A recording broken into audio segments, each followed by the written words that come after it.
শান্তি মাতা হরিতাৎ গুরুতাৎ সত্যভাব প্রীতিপ্রমনন্দে মন একবার হরিধ্বনি বলম হরি লীলামৃত প্রীতিপ্রমনন্দে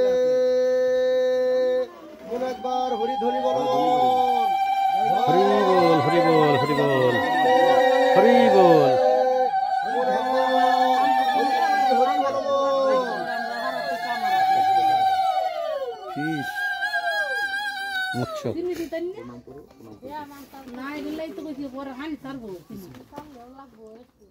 দাদা গুগল ট্রান্সলেট আমাদের ওয়েবসাইট থেকে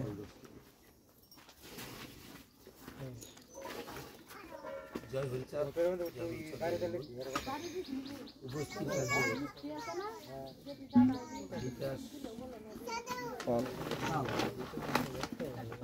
বিকাশ পাল তার মাতৃদেবী ইহলোক থেকে পরলোকে গমন করেছেন সেই উদ্দেশ্যে আজকে আমরা সকালবেলায় আসি তো সেই উদ্দেশ্যে তার যে কার্যক্রম অর্থাৎ প্রাতঃ কার্য কথা বলা হয় শ্রাদ্ধাদির কাজ সম্পন্ন হয়েছে তার সঙ্গে আমরা ওখানে আসছি তার শান্তি কামনার্থে সেই শিবির ঢাকা থেকে যদিও আসছি কিন্তু আমরা বিভিন্ন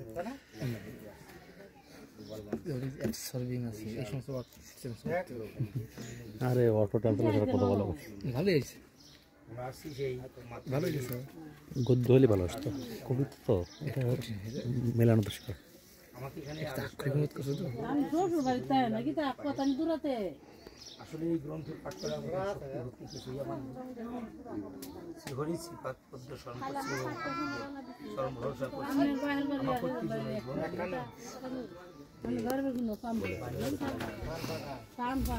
আস্তে আস্তে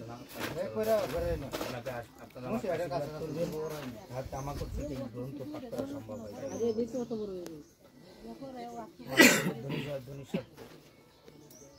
আমার সঙ্গে মিলবেন জয় জয় শান্তি হরি জীবনানন্দে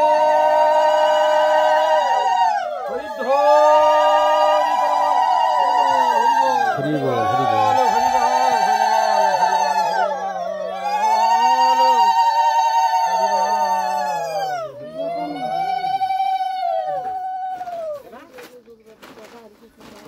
ঈশ্বরের মুদ্রিত আদি শ্রী শ্রী হরি লীলামৃত সিদ্ধান্ত পুরাণ আদি খণ্ড গ্রন্থারম্ভ প্রথম তরঙ্গ জয় জয় হরিচাঁদ জয় কৃষ্ণ দাস জয় শ্রী বৈষ্ণব দাস জয় গৌরী দাস জয় শ্রী স্বরূপ দাস পঞ্চ সহোদর অতীত পাবন হেতু হইলায় অবতার জয় জয় গুরুচাঁদ জয় হীরাম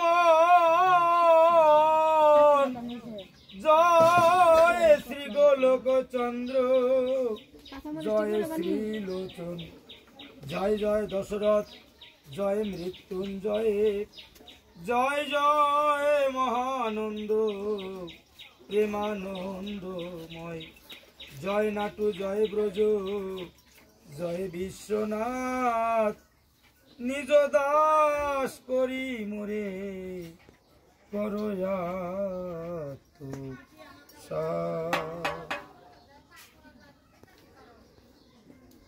হরি বল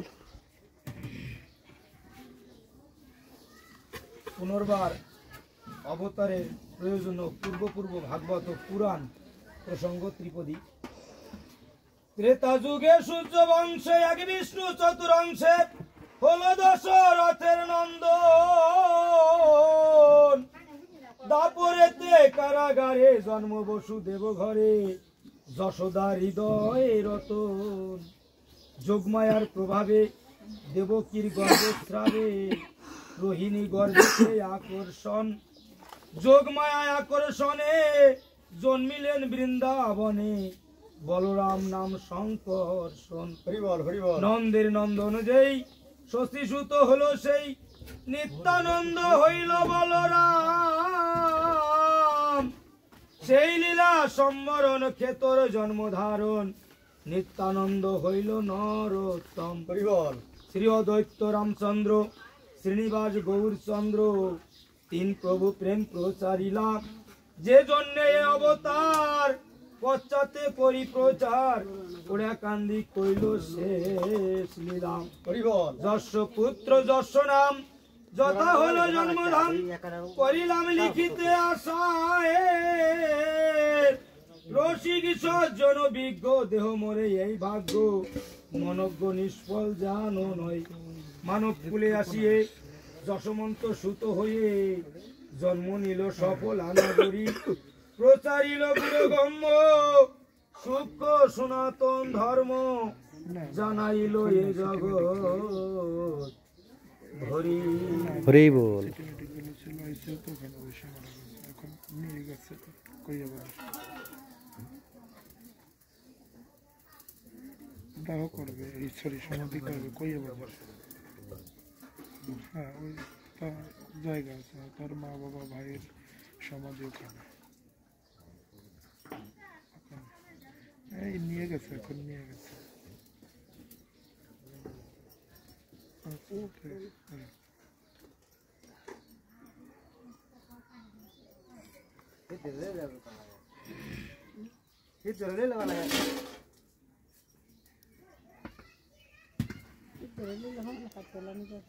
পূর্ণব্রহ্ম শ্রী শ্রী হরিচাঁদ ঠাকুর কিভাবে এই ধরাধামে আবির্ভূত হয়েছিল সে সম্পর্কে এই গ্রন্থে লিখিত আছে। শ্রীমৎ রামকান্ত বৈরাগীর উপাখ্যান। রামকান্ত নামে সাধু মুকুট বাগায়ে বৈরাগী উপাধি তার সাধু অতিশয়। রামকান্ত দশমন্ত আলয় আসিত স্ত্রী পুরুষ একত্তরে সাধুকে সেবিত। এই রামকান্ত বৈরাগী বাড়ি ছিল ভাঙা থানায় অর্থাৎ ফরিদপুর ডিস্ট্রিক্টে ভাঙা থানায় মধ্যবা গ্রাম। এই দশমন্ত এবং অন্নপূর্ণা অর্থাৎ হলো হরিচাঁদ ঠাকুরের মাতা পিতা এদের আলয় অর্থাৎ ওই সেই সপলাডাঙ্গায় যাতায়াত করতো। এখান ওনার বাড়ি থেকে ও বাড়ি 30-40-50 কিলো পথ হবে। হেঁটে হেঁটে ওখানে যাতায়াত করতেন। আর ওনাকে এই সাধুকে রামকান্ত বৈরাগীকে যশমন্ত বৈরাগী এবং তার স্ত্রী অন্নপূর্ণা দেবী তাকে ভোজন পূজন করতেন। সদা ছিল সে সাধুর উত্তর নয়ন শিবী নেত্র প্রায় যেন আরো লক্ষণ। কখনো কখনো সাধু বেড়াইতে যেত কোন ঠাই গিয়ে উপস্থিত সর্বদা থাকিত সাধু মহাভাব হয়ে। কোন ভাগ্যবান দয়া প্রকাশিয়ে যদি কোনো পুত্রবতী সতী নারী পেত মা বলিয়ে দুগ্ধ পান তাহারও করিত। সে নারীর গর্ভে যদি হইত সন্তান ধনে ধান্যে সুখী তারা সবে ভাগ্যবান। ন পুত্র ন গর্ভবতী কোন নারী পেয়ে যদি তার স্তন পান করিতেন গিয়ে তাহা আহার করিত দুগ্ধ পানের সময়ে স্তন পান অন্তে দুগ্ধ শুকাইয়া যায়। যাহা বলি দিত বর তাহাই ফলিত বাক্য সিদ্ধি পুরুষের যা মনে লইত। একদিন প্রাতে যশমন্তের গৃহিণী পূর্ব ভাব অন্তরেতে জাগিল অমনি। তাত কীর্ত কৃষ্ণ নাম লইতে লইতে ব্রজভাব আসি তার জাগিল মনেতে।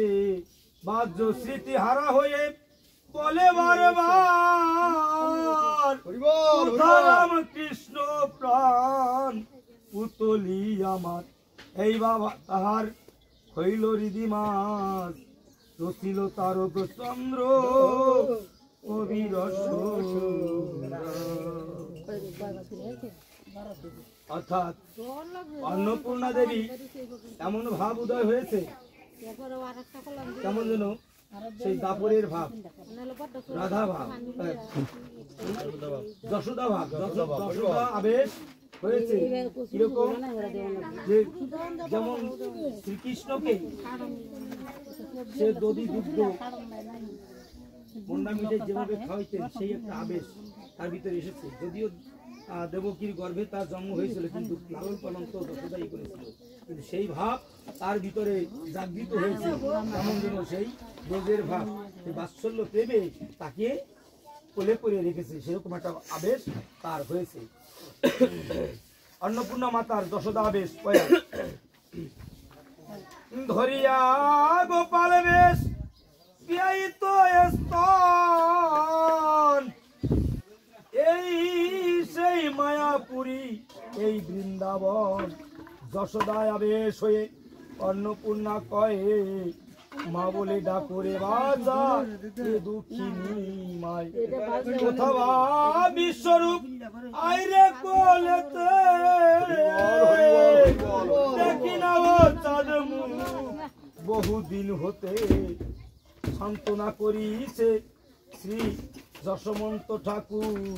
কি কহিলি কি গাহিলি শুনিতে মধু। স্বপ্না দেখে অন্নপূর্ণা মা যশোদা আবেশ হয়েছে এবং কৃষ্ণকে ডাকতেছে, হে কৃষ্ণ আসো বাবা, কোলে আসো, তুমি আমার স্তন পান করো, দন্দিত পান করো। আবার আবেশ হচ্ছে, সে বিশ্বরূপ কোথায়? হে বাবা, তুমি তো আমার বদরে বিশ্ব ব্রহ্মাণ্ড দেখিয়েছি, তুমি একবার আমার কাছে এসো। যখন এই ভাব হচ্ছে, উনি চিৎকার করে স্বপ্নের ভিতরে চিৎকার করে উঠছে, হ্যাঁ এই ভাব আসতেছে, কোথায় বাবা, কোথায় সেই গোবিন্দ, কোথায় বিশ্বরূপ, তুমি আমার কাছে আসো। যখন এই কথা বলেছে, যশোমন্ত বই রেগে এই কথা শুনেছে, তখন বলছে কি বলছে, তো যেখানে আমরা মানে বাসন করছি, শোয়ার বাসন করছি, সেইখানে আমরা আছি, কিন্তু তোমার এই ভাব কেন হচ্ছে, এটা কেন হলো? হ্যাঁ শুনতে খুব মানে আমার ওই কথা যখন শুনতেছে, তখন তার যে কি যেন বলতেছে, আবার চিন্তা করে যে এখানে কেন এই কথা আসবে। সুস্থিরা হইয়া পড়ে কহে ঠাকুরানী,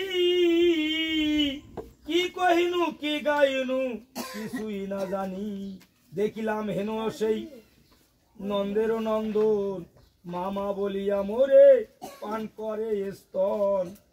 সাধু বলে কৃষ্ণ গুণ গাইতে গাইতে, ব্রজভাব হয়ে থাকে ভক্তের দেহেতে। তোমার কি হয় বুঝি বুঝিতে না পারি, তাহা কিছু না বলিয়া থাকো চুপ করি। এ সময় ঠাকুরানীর একটি কুমার, কৃষ্ণদাস নাম বিশ্বরূপ অবতার, সেই পুত্র করিলেন লালন পালন। কৃষ্ণ ধ্যান কৃষ্ণ জ্ঞান করে অনুক্ষণ, যেদিন যশোদা ভাব আবেশ হইল, সেই দিন রামকান্ত বৈরাগী আসিল। যেদিন এই মায় যে ভাবিলে ভাবনা সিদ্ধি করে কি পরম করুণাময়, যদি তারে ভাবা যায় অবশ্যই ভাবনা সিদ্ধি হয়। খালি তার ভেবেছে রাত্রে বেলায়, রাত্রে যেদিন ভাবছে সেই দিনই রামকান্ত বৈরাগী, মানে যে সাধুকে তারা ভোজন পূজন করতেন মুগ্ধবাদ করে, তিনি কি করলেন, সেই সফলডাঙ্গায় গিয়ে উপস্থিত হইলেন। শুভ দিনে বেলায় এক প্রহর সময়, দেবী চিড়াবানি বারে ঢেকি সালে যায়। পশ্চিমাভিমুখ দেবী দক্ষিণেতে ঢেকি, কৃষ্ণ বলে চিড়ালে ঝরে দুটি আখি। মানে রাত্রে যে স্বপ্ন দেখছে, এই স্বপ্ন কিন্তু উনি ভুলতে পারে নাই। সারাদিন ওই কৃষ্ণ ভাবে এমন ভাবনায় আছে, দুই চোখের জলে তার প্লাবিত, যে কাজেই যাচ্ছে তার মন কিন্তু বসতেছে না, শুধু কৃষ্ণ নামে দূর নয়নের জল প্রবাহিত হচ্ছে। হীনকালে রামকান্ত বৈরাগী আসিয়া স্তন দুগ্ধ পান করে গলে হাত দিয়া পুত্র ভাবে ঠাকুরানী রাখিলেন কোলে স্নেহাবে সে ভাসে দুটি নয়নের জলে বলে অধ্যক্ষ কহাইল কি সুপদামিনী প্রভাত আবেশ বুঝি খলিল এখনি। যখনই রামকান্ত বৈরাগী বাড়িতে গেছে মামা বলিয়া অন্নপূর্ণামার কোলে গিয়া স্তন পান করতেছে, আর মা তারে আসল দিয়া ঢেকে সেই যশোদা আবেশে কৃষ্ণকে যেরকম দুগ্ধপান করিয়েছিল সেরকম রামকান্ত বৈরাগীকে সেই যে ভাব রাত্রে স্বপ্নে দর্শন করলেন সেই ভাবটা আবার এখনই আবার ভুলে গেল। তাই বললো যেভাবে কি সুখ জামিনী আমার আজকে রাত্রে এত সুন্দর একটা জামিনী আমি প্রভাত করে শেষ করেছি, সেই জামিনী আজকে সেই ফল এখনই কেমন যেন আমি প্রাপ্ত হয়ে গেছি। তার মানে সেই কৃষ্ণ কেমন যেন আমার কোলে এসে গেছে। রামকান্ত বলে মাগো বলি যে তোমারে বাসুদেব জন্মিবে তোমার উদরে। জয় জয় শান্তি মাতা হরিচাঁদ ঠাকুর প্রেমানন্দে হরিধ্বনি বলম।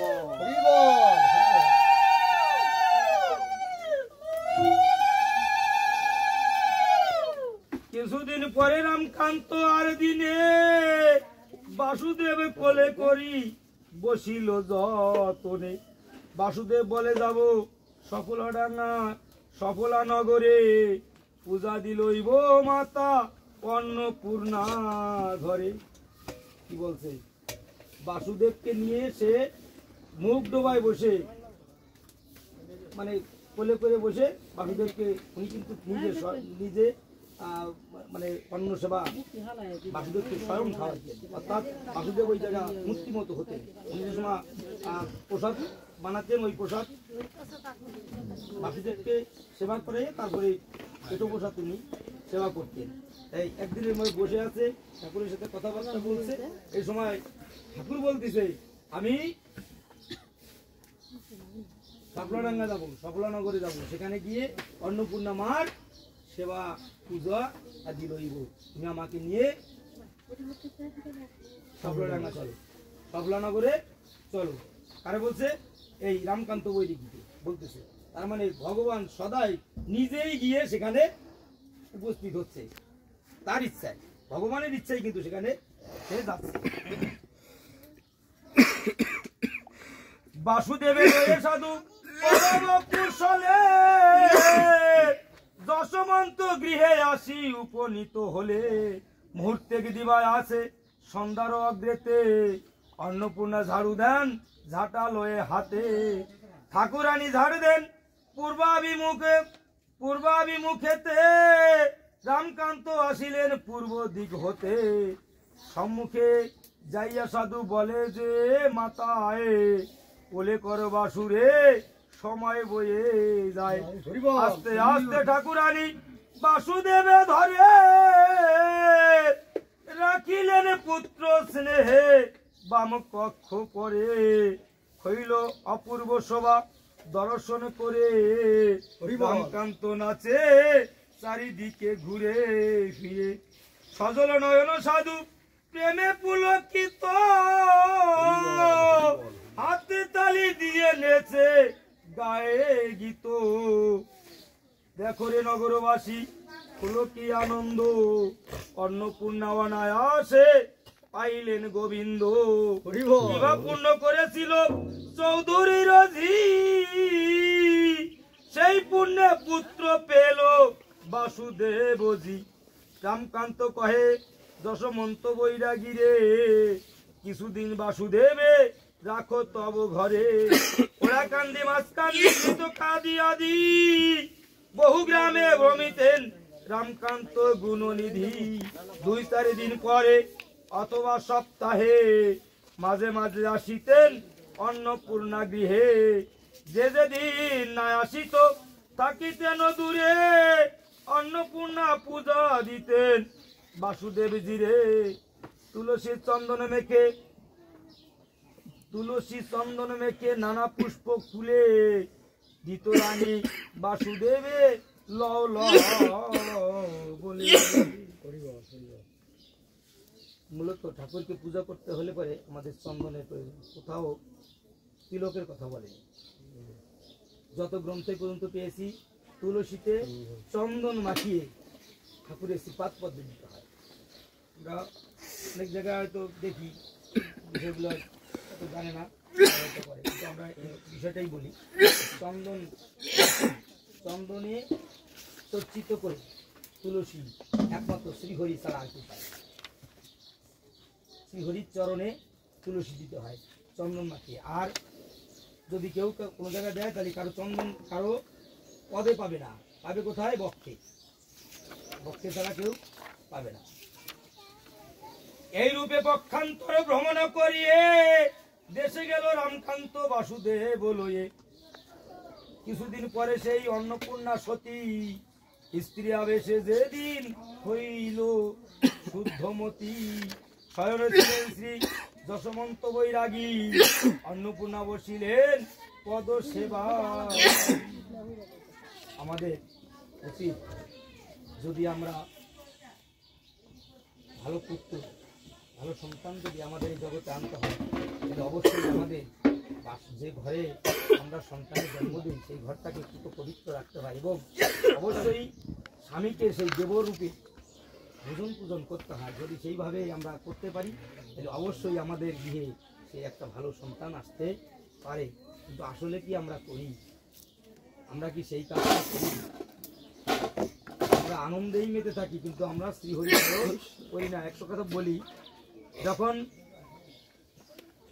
প্রহ্লাদের জন্ম হয়েছিল, মদ খেয়ে মত্ত হয়েছিল কে? হিরণ্যকশিপু। উনি প্রহ্লাদের মাকে কিন্তু অত বেশি ভালোবাসতেন না। উনি একটু হরিপরায়ণা ছিলেন, যার কারণে ওনাকে অত ভালোবাসতেন না। এই সময় উনি কি করতেন? উনি তো দস্যু ছিলেন, তো উনি মদ্যপান করতেন, বিভিন্ন কিছু পান করতেন। ওই সময় এমন সময় আসছে, মানে মদ্যপান করলে পরে তো মানুষের স্মৃতি জ্ঞান থাকে না, আসছে ওই সময়, মানে তার ভাব আসছে স্ত্রীর সাথে সঙ্গ করবে। হ্যাঁ, কিন্তু ওই সময় উনি বলতেছে, উনি স্ত্রী ওই সময় বলতেছে, তুমি আমার কাছে আসতে পারো, যদি হরিনাম করতে পারো তাহলে তুমি আমার কাছে আসতে পারো, অথবা তুমি আমার কাছে আসতে পারো, তুমি কিছু হরিনাম করো। এবার বলতেছে উনি ওই মদে উনি কিন্তু কোনোদিন হরিনাম করেন, উনি কিন্তু হরি ছাড়া সব কিছু মানতেন। এবং উনি এমন বর প্রাপ্তি হয়েছিলেন যে ওনাকে ঘরে বাহিরে এমনকি কোনো জায়গা, মানে ত্রিভুবনে কোথাও ওনাকে মারা যাবে না, এরকম একটা বর উনি প্রাপ্ত হয়েছিলেন। তার কাছ থেকে? ব্রহ্মার কাছ থেকে। উনি ব্রহ্মাকে কিন্তু এই ভগবান ছাড়া আর কেউ বিশ্বাস করতেন না, হরিকে বিশ্বাস করতেন না।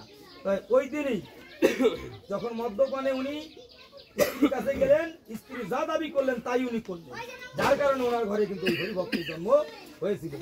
আমরা তো আসলে বাসর কি করি, কিন্তু আসলে কিভাবে বাসর করি আমরাই জানি না, জহির বল। তাই এরকম আবেশেই সেই অন্নপূর্ণা মা কি করলেন? স্বামীর পদ সেবার জন্য ওইখানে বসে গেলেন, মানে যাতে আমাদের এই সাধন ভজনের দ্বারায় আমরা কোনো একটা ভালো সন্তান বা সেই শ্রীহরি ওই যে ভাব যশোদা আবেশ যে ভাবটা রয়েছে, ওই ভাবটার জন্য তার বজায় থাকে। এই কারণে কিন্তু সে কি করছে?